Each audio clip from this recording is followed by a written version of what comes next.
Alors que la foire d'art belge, la BRAFA, a fermé ses portes il y a quelques jours, je suis en compagnie de Charlotte Chambers-Farah, qui est Global Art Fair Manager et European Client Manager au sein de The Art Loss Register, une base de données d'œuvres d'art volées qui participe à ce qu'on appelle le vetting de la foire, c'est-à-dire la vérification de la conformité et la traçabilité des objets. Merci beaucoup, Charlotte Chambers, d'être avec nous. Merci à vous. Alors tout d'abord, est-ce que vous pouvez nous raconter la création de The Art Loss Register? C'est vrai que c'est une base de données assez particulière. Oui, en effet. Donc, on a été créé en 1990 par un groupe d'assurances qui ont voulu centraliser dans une base les objets qu'ils avaient indemnisés. Depuis 1995, on est indépendant des assureurs. Et donc Art Loss, c'est un service de diligence. Donc on fournit ce service de diligence pour les acteurs du marché de l'art, que ce soit les maisons de vente, les foires, les marchands, mais également les musées et les forces de l'ordre avec qui nous travaillons de manière gratuite.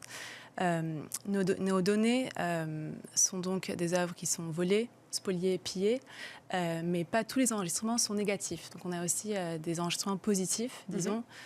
Donc on va bien au-delà des problématiques de l'œuvre volée ou de vol, pillée. etc. Voilà, on opère vraiment sous ce thème de la diligence. Donc ça veut dire qu'il n'y a pas forcément, parce que j'ai vu qu'il y avait 700 000 objets qui sont présents sur cette base de données, ça ne veut pas forcément dire qu'il y a 700 000 objets d'art qui sont perdus et volés sur cette planète. C'est ça, donc pas Il y du a quand tout. même moins. Non, bien plus. D'accord. Bien plus. Mais dans la base, en fait, on offre un service qu'on appelle des enregistrements positifs pour les copropriétaires d'œuvres d'art, mais aussi pour les banques et pour les prêteurs d'art. Donc, eux, ils peuvent enregistrer leurs intérêts de sécurité ou leurs intérêts de propriété pour s'assurer que quand l'objet apparaît à la vente au marché, c'est avec leurs accords. D'accord. Donc, voilà, c'est vraiment sous ce thème diligence. En tant que collectionneur aussi particulier, on peut mettre ces objets d'art dans la base de données ou c'est si pas on à est copropriétaire, oui. D'accord. En effet, il y a une grande différence entre être copropriétaire, d'avoir l'objet chez soi et quelque part d'autre. Et donc, pour assurer la diligence, on peut l'enregistrer. Comme ça, si jamais l'objet apparaît à la vente, on appelle l'autre partie et on s'assure qu'elles sont bien au courant qu'ils ont leur accord pour vendre l'objet. Et comment ça se passe au sein de la base de données? J'imagine qu'il y a une manière de classer tous ces objets. Comment ça s'organise au sein de la base de données? Oui, c'est une très bonne question puisqu'en ce moment, on est justement en train de travailler ce thème de catégorie. Donc en fait, on a des équipes spécialisées. Donc on a nos départements de montres. On a 5 à 9 coïncidences par jour. La semaine dernière, on en a eu 49. D'accord, donc c'est un département dédié aux montres, c'est parce que c'est l'objet qui se... Voilà, parce que les vérifications sont complètement différentes puisque c'est le numéro de série. C'est un travail beaucoup plus dynamique et c'est des vérifications qui sont automatisées maintenant dans la base. Donc on a un délai de 2 minutes pour les montres. Alors que pour un tableau, c'est différent. Il y a des questions d'attribution, il y a des questions de... Est-ce que c'est le même objet dans la base? On a des données qui sont plutôt historiques, donc des photos en noir et blanc, des enregistrements qui sont peut-être pas très clairs. Et donc ça prend un certain temps pour faire ces recherches et s'assurer que c'est bien le même objet. Est-ce qu'il y a une typologie qui est surreprésentée dans cette base de données? C'est vrai qu'on peut s'imaginer tout de suite un tableau, etc. Mais est-ce que c'est vraiment un tableau d'art, de beaux-arts qui est le plus représenté, qui est le plus volé ou qui manque le plus? C'est vrai que le plus volé, je dirais, ce sont les livres et les manuscrits. Il y a énormément de vols dans les collections publiques, ce qui est nocif à l'intérêt général. Donc c'est vrai que c'est un travail qu'on essaye d'entreprendre des enregistrements proactifs. Donc on essaye, grâce à ce financement du côté privé, on peut entreprendre des grands projets d'enregistrement pour justement disposer d'un service pertinent pour chaque marché. Parce qu'en effet, on travaille à l'échelle internationale. Donc c'est important pour nous, pour chaque maison de vente dans chaque pays, que c'est un service qui est pertinent. Parce qu'en fait, c'est aussi une base de données qui n'est pas mise à jour, ne sert pas à grand-chose. Et justement, est-ce qu'il y a des évolutions en lien avec les nouvelles œuvres d'art, peut-être, je ne sais pas, des cartes de collection, des collections qui se développent de plus en plus vers aussi des jeunes collectionneurs qui seraient plus intéressés par ce genre d'objets? Je ne sais pas, est-ce que vous avez des nouvelles typologies que vous rentrez au fur et à mesure? Oui, c'est une bonne question. En fait, comme on n'est pas sur le côté du marché, c'est vrai que on ne voit pas trop ce genre de... Parce qu'on travaille vraiment avec les acteurs du marché de l'art, plus que les collectionneurs. Mais c'est vrai que pour contourner, on a changé nos manières de travailler avec, par exemple, l'archéologie. C'est vrai que quand on a commencé en 1990, c'était une question de si c'est sur la base, oui ou non. Après, on mettait un certificat. Aujourd'hui, on sait très bien qu'un objet qui a été pillé d'une tombe, on n'était pas au courant que l'objet a été volé, et donc il n'y a pas un registre de ces objets. Donc on essaye de contourner ce problème par la provenance, assurer qu'un objet a la provenance, disons, correcte. Mais on a aussi une autre base de données qui s'appelle CHARD, qui s'appelle The Cultural Heritage at Risk Database, qui a été commencée par quelqu'un qui s'appelle William Corner. Et c'est donc une manière proactive, en fait, c'est enregistrer les objets à péril. Donc dans les pays à risque, on enregistre proactivement les objets qui sont dans les collections publiques, donc dans les musées, dans les bibliothèques, pour s'assurer que justement, si jamais cet objet réapparaît à la vente dans 5 ans, 10 ans, on peut dire que, disons en 2025, cet objet était censé être dans le musée à Kaboul, par exemple.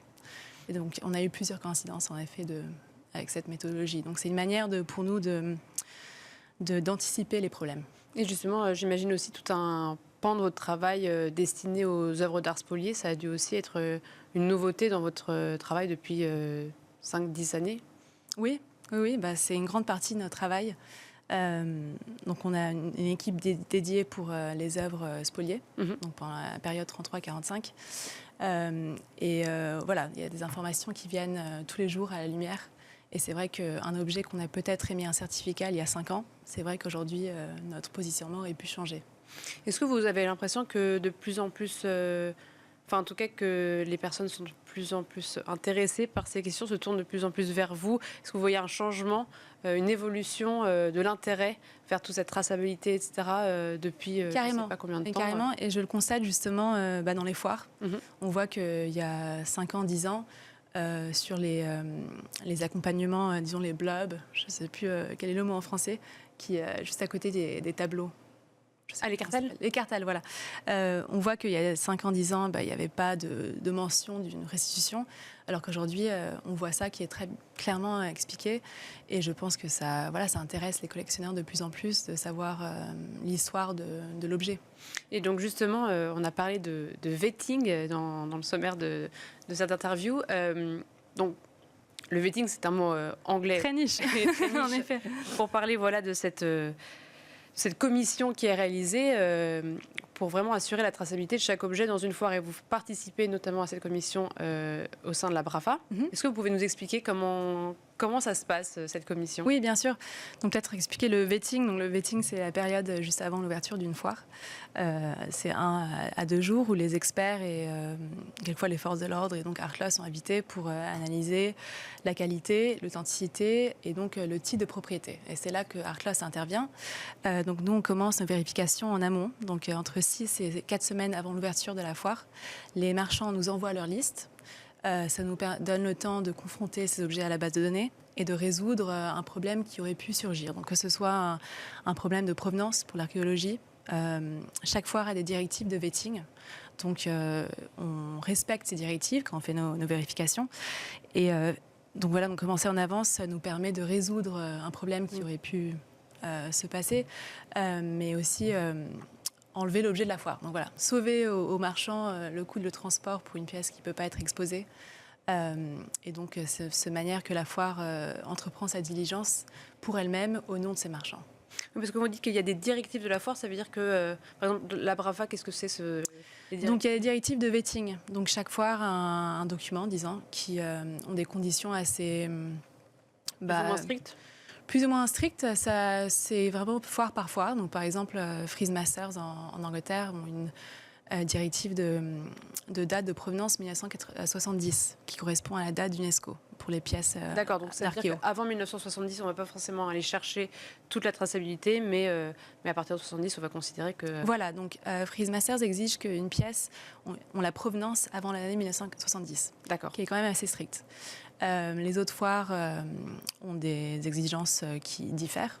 Mais nous, on prend vraiment ce document pour Oui, comme ligne directrice. Voilà, c'est ça. Qu'est-ce qui se passe si l'objet est incertain? Parce que ça veut dire quoi? Parce que le galeriste va quand même venir sur la foire présenter d'autres objets, mais est-ce que ça vous arrive, par exemple, de considérer que cet objet est incertain? Enfin, ça nuit quand même à la crédibilité de tout le galeriste. Oui, donc c'est un travail très délicat. En effet, le vetting. Donc il y a une période après le vetting qui s'appelle the appeals period, où en fait ça donne l'opportunité aux marchands de se défendre. En fait. D'accord. Voilà, s'ils ne sont pas d'accord avec un avis d'un des experts, ils ont quelques heures, il me semble, de pouvoir se défendre et montrer le cas. Et après, c'est la décision de la foire si cet objet peut rester. Et ça vous arrive ou c'est quand même extrêmement rare? Écoutez, moi ça m'arrive, mais moi de mon côté c'est plutôt noir et blanc, parce que si jamais un objet est dans la base, en effet il n'y a pas grand chose que... Oui, vous êtes juste là pour se défendre. Vous apportez vraiment votre vision par rapport à la base de données, vous n'apportez pas un point de vue en fait, parce qu'en fait soit c'est sur la base, soit c'est... Non, voilà, donc Artlas ne regarde pas les idées de qualité et d'intensité. Ça, c'est pas notre domaine. C'est le domaine des experts qui sont invités pour le vetting. Nous, c'est vraiment... Bon, après, je dis l'authenticité. C'est vrai qu'on a un grand nombre d'enregistrements des forces de l'ordre pour des faux, mais c'est vraiment une minorité. Nous, quand on intervient dans des moments difficiles, c'est vrai que quand on estime qu'une pièce n'a pas assez de provenance, donc on estime qu'elle n'est pas à la hauteur des exigences de la foire, et c'est dans ces cas-là qu'en effet, ça peut être compliqué, mais la décision ultime reste avec la foire. D'accord. Voilà, donc nous, c'est vraiment, on apporte ce service de diligence. On informe la foire le degré de risque ou pas, et c'est à elle de prendre la décision. Et il nous reste une dernière minute. Est-ce que vous avez une histoire, je ne sais pas, quelque chose d'assez extraordinaire, une histoire positive qui s'est passée autour de The Art Lost? Un objet qui a été retrouvé peut-être longtemps après l'avoir cherché. J'imagine que vous en avez tous les jours des belles histoires d'objets qui sont retrouvés. Oui, justement, c'est des histoires que j'espère peuvent donner un peu plus de confiance pour le marché. Donc l'année dernière, on a fait une restitution pour Chatsworth House, qui est une maison historique en Angleterre, qui s'était fait voler un tableau.